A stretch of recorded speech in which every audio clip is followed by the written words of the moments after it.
Man, what it's like to be number one tech in North America. Bro, I used to be so excited to like find an issue on a truck in like 15 minutes. Boom, oh wow, dude, I figured it out. Somebody else would have spent 30 hours on this, or 60 hours. Harnesses, parts. And yeah, so it used to be awesome. Man, it was so cool. Now, I'm like Tuesday, 4 days ago, I diagnosed a Kenworth. I'm not a Kenworth mechanic, but I had an Ariens shifter on it for the Allison transmission. And it had they replaced the Ariens shifter, and then they had a new call code. It had cat's eyes when they went to go test drive it, and they couldn't get it to act up any more times than the one time. And of course I'm looking at it, and I'm just frustrated beyond belief because, okay, in 2019 they got rid of J1939 250K baud data links on Freightliner trucks. They had an optional. They came out with the 500K J1939, and that was in 2016. That was with the green connector, and it seems to be like an industry standard that 2016 was that year. I'm not sure if 2019 was the year that all of them removed it, because even like M2s still had the 250K baud in 2020. So here I am looking at this unit, and I'm like, man, I can only connect to the engine on the 9-pin connector with diagnostic link. But Allison, I was able to connect to the transmission with the Allison dock. I'm like, oh, whatever. Like that's really strange. I'm not even seeing it in the Nexic device tester. So then I'm like, all right, because like cat's eyes means there's a communication issue, that it's not communicating properly from the push button shift display to the Allison TCM. So I was hoping to connect to the ABS ECU to see if there's any historic codes of J1939 crashing, so I knew which direction to take. And so then I was like, well, why am I not connecting? All right, I see all the pins on the 9-pin connector are populated, so I'm like, all right, this thing has an aftermarket Y harness added to here on the 9-pin data link connector that's tied into like telematics or GPS. So I'm like, all right, let's take that off. So I took that off, and then I tried connecting, and I still the same thing. I'm only seeing the engine on J1939. And I'm like, that's weird. It's so strange. And I'm like, well, dude, this got to go to Freightliner. No, I didn't say that at that point. I was like, all right, well, let me check the data link. You know, I'm like, because this Ariens shifter is usually on its own data link with an internal resistor inside the TCM and inside the push button shifter, 120 ohm resistor. So that way it's in parallel. You end up with 60 ohms across J1939 green and yellow. So I'm like, all right, what is going on? So I take the push button shifter off and I check resistance. Well, before I check resistance, I check voltage, and I'm like, all right, I got my 2.5 volts approximately, and then I turned the key off, and I was like, let me check resistance. Well, let me check voltage first, and I'm like, whoa, I still got a volt on here. I close the door, wait for the ICU to go to sleep. I still got a volt. I'm like, why do I have a volt? Whatever. Oh, I see the behind the TCM is Kenworth's bodybuilder control module. So I unplug. I find the J1939, the connector with J1939, and I disconnect that connector. Boom, my 1 volt goes away. I'm like, all right, cool. So then I measure resistance, and I got my 60 ohms. I'm like, all right, I measure resistance to ground, and it's over 1,000 ohms. I'm like, all right, well, this is even more solidifying to me that it's the Y harness or that's intermittently crashing J1939. But I still don't have proof because I'm not connected to the ABS ECU. I still want to see that. So I'm like, all right, let me check resistance from this push button display to my 9-pin connector, C and D. And so I have an open circuit. I'm like, that's okay. That sounds about right because like it should be on its own data link to the TCM. But then I was like, I decided for whatever reason, I think I saw on the back of the 9-pin connector another set of J1939, a yellow and green wires twisted, but it was going to pins F and G that normally you would have J1708. I know we discontinued J1708 on most trucks as an industry standard in 2016, but again, the M2 still kept it too for the ABS module because the ABS module likes to communicate like serial numbers on J1939, but it likes to communicate fault codes on J1708, which is really messed up. You'd be like, oh, I connected the ABSU, I have an ABS light, but I don't have any fault codes in there. Well, you're not connected to J1708. That's why you have an ABS light with no fault codes on your WABCO program. So then you're starting to think that, oh, it's a heartbeat message. Somebody must have taken the ICU and put it in a truck with a pneumatic ABS, and this one has hydraulic ABS, and that's why it has an ABS light, because that could happen. And that's the way the industry is. I mean, it's crazy reading like 200,000 articles and knowing all that I know about Freightliner trucks, and then getting paid less than the technician next to me. That's crazy, because he was going in every time somebody would quit or he'd get fired, he'd go in and demand a raise. I didn't know that was the way to get a raise. I asked for a raise several times, and they kept telling me, well, you got to get Cascadia certified. And like, I was out there doing incredible things, being the #1 tech in North America and recognized as #1 tech 3 years in a row, 4 years in a row. So like, it's mind-boggling knowing all this stuff. So anyway, here I am. I'm looking at the connector. I'm like, J1939 going to pins, J1708 pins? What? And so then I check resistance from my Aaron's shifter to that, and I was like, oh, I got continuity. And I was like, dang, okay, so all right, so they have 250K and 500K.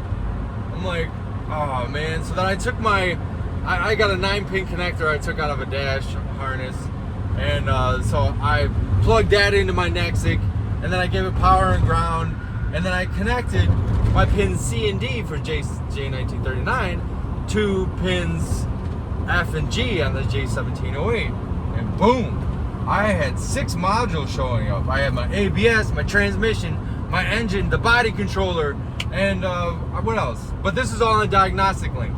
And so it was telling me too that it was 250K baud. I'm like, oh, dang. And I'm like, all right, is this a true connection? Am I true? And like, it was a Bendix ABS ECU. I knew it was Bendix, but I wasn't sure what type of ECU it was, because the telematics device they had on there, they decided to slap it on the sticker that I can't even see what kind of Bendix ECU it was. So I was trying to use the ACOM diagnostics to connect to it, and boom, it just would not connect. And I'm like, dude, this is driving me insane. I didn't try it again after realizing that J1939 was on J1708. But anyway, so I unplugged ABS modulator valve in the left rear because it was easy to get to, and boom, I had a fault code in the ABS. I'm like, oh yeah. I was like, all right, hold up, this isn't the fat lady yet. And so then I reconnected it, cycled the key, cycled my connections, and then reconnected to my Nexic, and I was like, yeah, it's showing up as an inactive code. So it's not that my J1939 250K baud data link was crashing intermittently. I knew at that point this was not the Y harness. This was not another Kenworth ECM tied into this was causing it. And so I decided to go back and review my technician's notes that he did. You know, I wiggled these wires and I'm like, okay, dude, okay. So then I went to the 80-way connector. I found my J1939. I don't recall what pins were on there. I just looked at the back of the connector, and lo and behold, the terminal is spread. And I'm like, dude, really? I was like, so then I went to another tech. I was like, hey man, because I'm using a terminal that's much thinner, and so that I can definitely detect the spread terminal. I didn't have the correct terminal. These guys have been talking about the correct terminal to me forever. Like, I work on the harnesses and I could just easily get one. They're like, oh yeah, you just get one from the old harness. I'm like, okay, so I haven't had a chance to have that. And but anyway, so then I got the terminal, I put it in there. I'm like, yep, same, yeah, it's spread. I turn the connector upside down, terminal falls right out. Deep sigh of frustration, of relief. Like, yeah, figured it out, found it. And then I went to the tech that was diagnosing it. I'm like, hey, you got the terminal that you used for testing? He's like, yeah, right here. It's the same one. And I'm like, all right, cool. So you didn't spread it, but I'm like, Derek, dude, you didn't notice the spread terminal? Like, that's kind of a big deal. Like, we've been chasing a ghost. You replaced the Aaron shifter for no reason, because the spread terminal. I say no reason, but it probably was something, because he was saying it was a different fault code that he had. Okay. So then I was gonna go ahead and cut the terminal off and show the foreman or whatever if the customer wanted to see it. And as soon as I cut it off, it tightened up. I'm like, come on, dude, because I cut it off at the end that you crimp on the insulation, and it was enough to deform the terminal that it made it tight again. But I was like, yeah, whatever, Derek's. I showed Derek, he knew, he saw it. And and they let me keep a bunch of the terminals that they had from old harnesses. I'm like, yay. And yeah, I went home that night, and like I was trying to tell my girlfriend about it, and I got like 2 minutes in, and I'm like talking about 250K baud, 500K baud, and the industry, and the 2019 and 2016, the Green Connect, and I was like, I was like, you know what? There's no point in me talking about this. I was like, I just need a drink. I don't drink. I really don't drink. Last time I drank like this was like 2 years ago. But I drank like 17 shots. It was 500 milliliters. It was 3/4 of a fifth of Jim Beam. I drank it in like half an hour. Like right before I ate my meal. Just a big chug here, a big chug there. Because at this point, the knowledge that I have, I realize it has zero value to my boss, to me, but that value goes directly to the customer. Imagine having superpowers and being the #1 tech in North America and possibly getting paid less than the coworker next to you. Just imagine that. How depressing that is. To have absolute talent and to have no value. Like, this now makes me depressed when I figure something out so complex, so interesting, so quickly, that like it's just now depressing. It used to be so exciting. I used to clap my hands, I used to boom, I used to be so pumped up. But now it's just depressing. Super depressing. Because athletes out there are doing nothing for the world, and I'm over here doing amazing things, and the technician next to me that has no qualifications might be making more money than me. And what is that? What is that? That technician could spend 60 hours on a job, and I come in half an hour and figure it out. And it's just like, hey, Kyle, you're so amazing. But can I get a raise? Well, you're not like totally certified yet. Like, what is the world doing? Over 100% efficiency. This is the third job I've had that I finally I quit the other job. I quit the other place because oh, you're not giving me a raise? Bye! I'm leaving. Finally going somewhere else. And yeah, so that was irritating.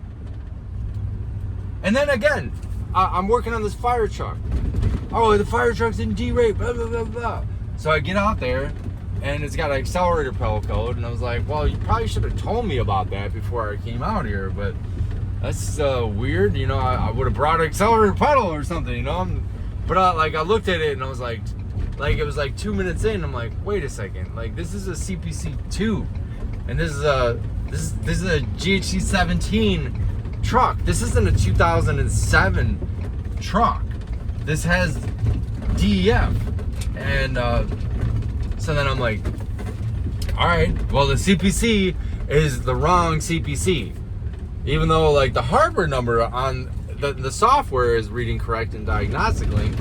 I was like, dude, this is weird. I have never seen a CPC. So I'm like, where is the CPC at on this fire truck? And nobody knows. And so I'm like, all right. So I found it above the accelerator pedal and pulled it, because they said, well, yesterday they did some things and they replaced the DF header and they did some emissions stuff, and now it's suddenly acting up intermittently. I'm like, all right, dude, what? That's weird. So then I pull the CPC, and I'm like, it says CPC 4 on it for a GHC 17. I'm like, what? That's crazy. I'm like, did you get and I know they didn't do any programming, but so then I got a new CPC. I was like, there's nothing I can do. I have to replace the CPC. Came back out. Well, actually, I downloaded the server data, and I was like, it's corrupt. And so then I made a case with CSC Detroit, and I was like, hey, your server data is corrupt. I'd like to flash this tomorrow, so could you fix this? And they fixed it. As the #1 tech in North America that knows how to prepare and do everything to make a flawless, quick, expedited repair, that I don't have any delays. And nobody recognizes, and I say it and I scream it at the top of my lungs, and I was like, oh yeah, obviously. So I'm like, all right. So I come back out, change the CPC, flash it, and then I'm like, all right, it's all good, and they test drive it, and he's like, oh, it's all good. He test drove it, no problems. I go ahead and fire up the fire pump. He's like, I don't know how to work the fire pump. I was like, okay, well, I'll work the fire pump and raise the pressure up from 40 psi to 100 psi. Everything works just fine. I was like, all right, we'll call it. And I was like, hold on a second. You said you did some apps treatment stuff. What codes do you have? I don't know what codes I had. So then I decided, let me check LARMF, lumped average relative magnitude frequency. And LARMF was at 0.80.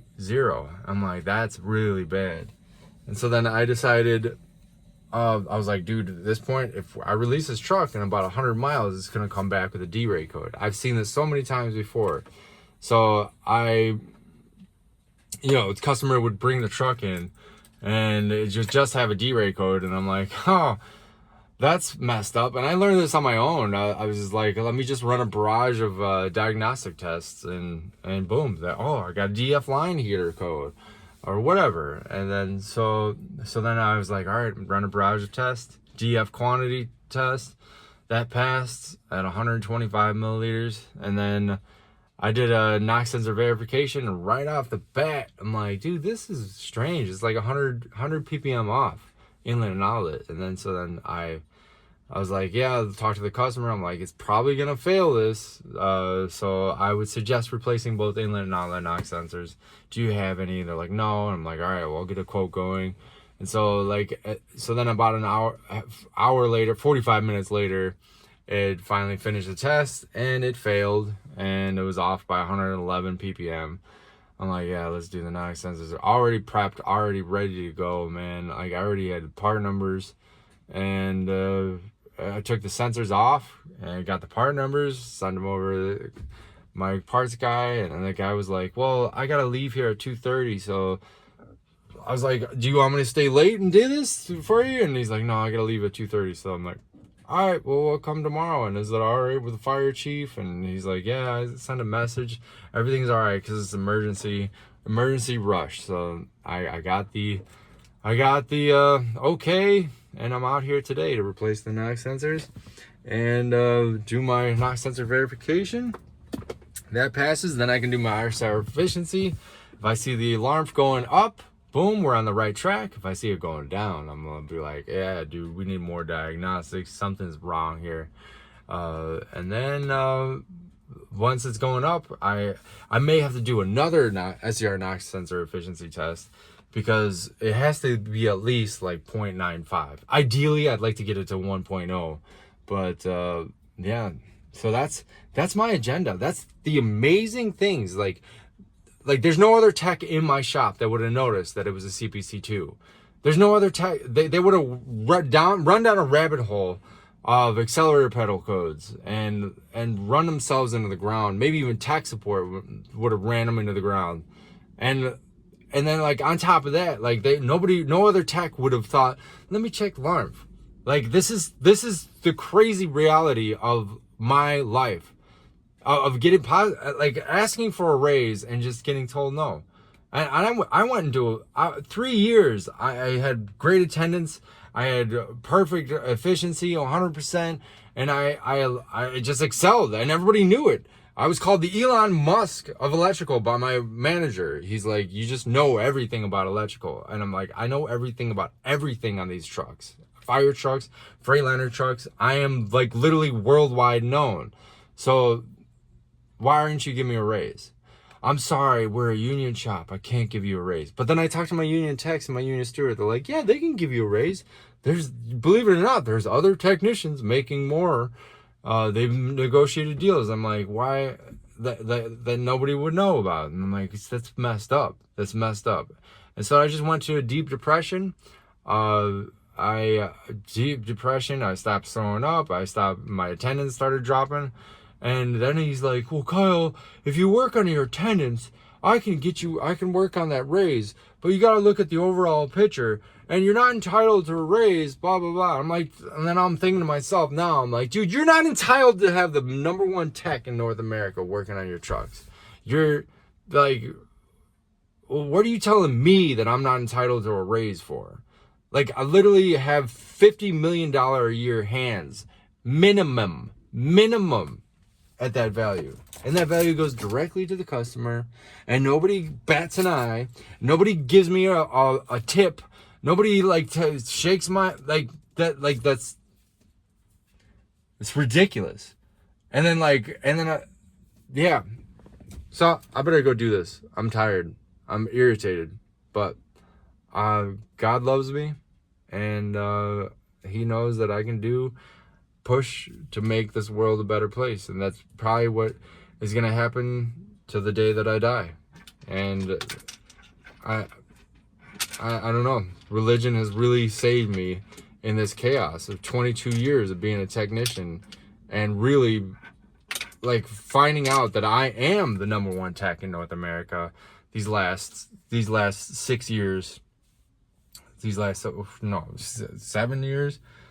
Like, I was doing amazing things before that, and like, it's just there's no recognition when there's no news. No news is good news, but like I remember early in my career, I left the radiator cap off during a PM, and I just got scolded so hard for that. But that type of stuff don't happen anymore, and they just want to find anything they can to not give you a raise. And that's where we are. And I can't even go to a village and just volunteer to work on Freightliners. I worked on like 6 Freightliners this year. Last year, 12. And that's crazy.